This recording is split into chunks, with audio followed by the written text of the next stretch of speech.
For our turkey work, we're going to work along a line. If you're doing more than one row of turkey work, which you'll see in a couple minutes, then the line you're working on is going to be the top line.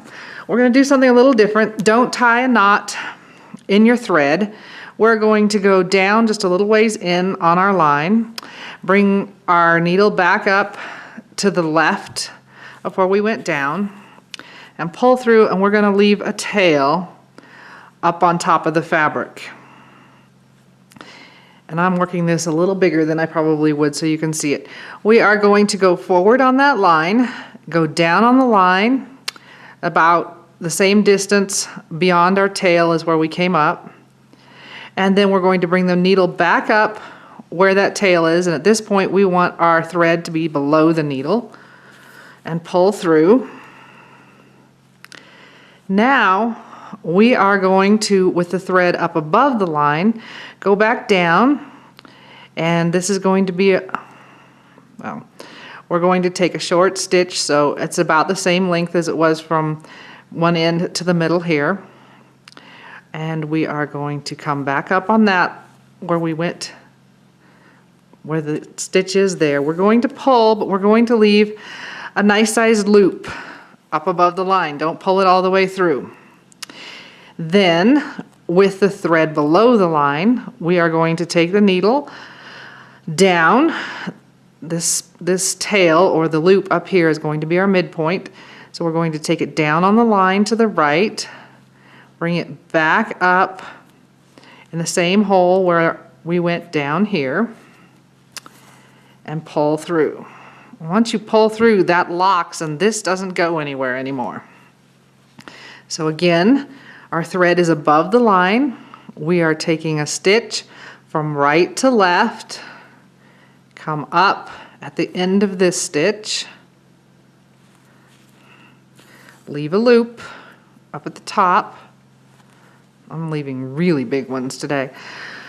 Your thread now is going to be below the line, and we want to keep it below the needle.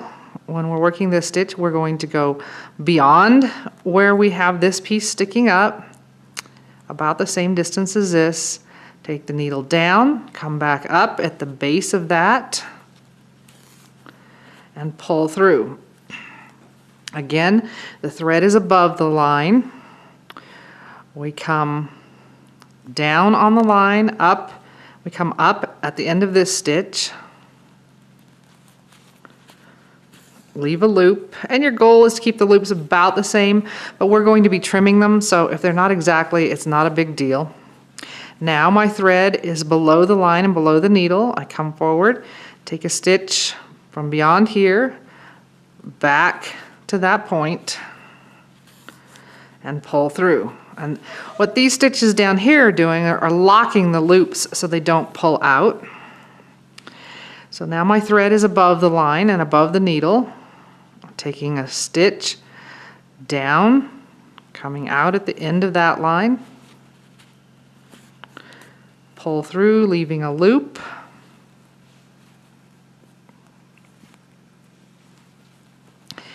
and that's a little, and then we're going to have the thread below the line and below the needle. Take a stitch. I'm just going to do a couple more here until I run out of thread.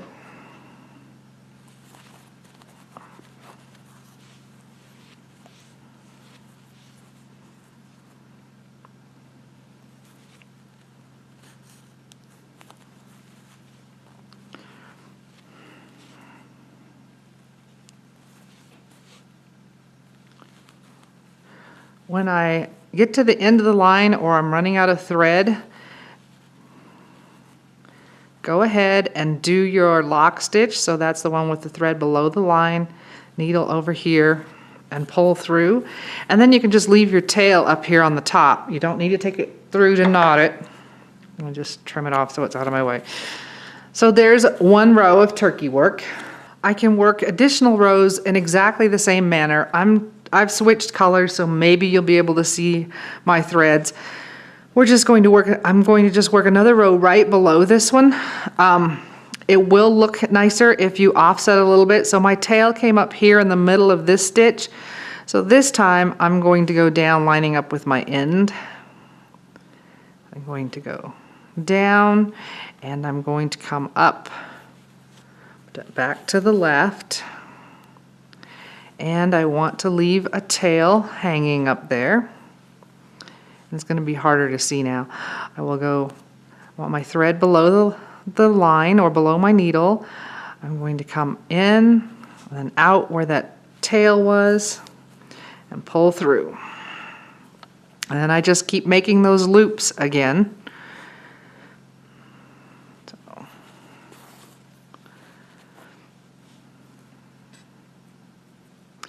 Apparently, this was or is used in carpet making for Turkish carpets. I don't know that for sure, but that's what some of the history or the dictionary actually said when I was looking it up to see how to say the other name for it, which I cannot pronounce and the dictionary wouldn't say it for me. So it is spelled Ghiordes,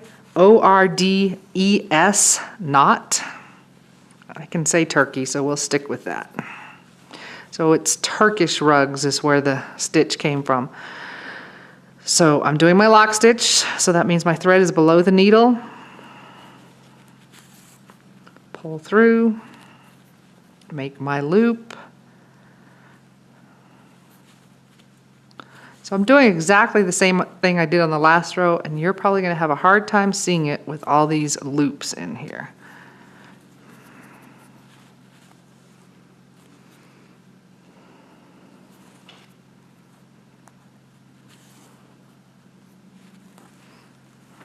Loop. So whenever I'm making the loop, my thread is above the needle, and when I'm making my lock stitch, my thread is below the needle.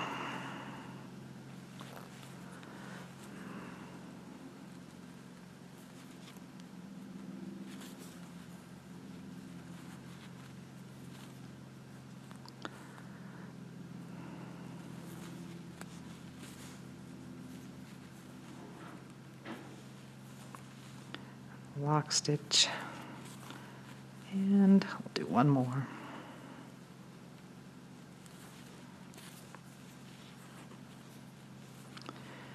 And then my last lock stitch. And remember, I just leave my tail hanging out on the top. So there it is on the front. I just wanted to show you what it looks like on the back. It's just little tiny running stitches. Now the fun part, we're going to give our turkey stitch a haircut. So you can trim it to whatever length you want. You could just cut the loops. But there it is. So I end up with a fringe. Now I'm demoing with pearl cotton, but if you do it with 6 strands of floss, which I did on this snowman, the floss will start unraveling and you'll have a much fuller fringe. So both of these guys, this is the turkey work stitch on their fringe.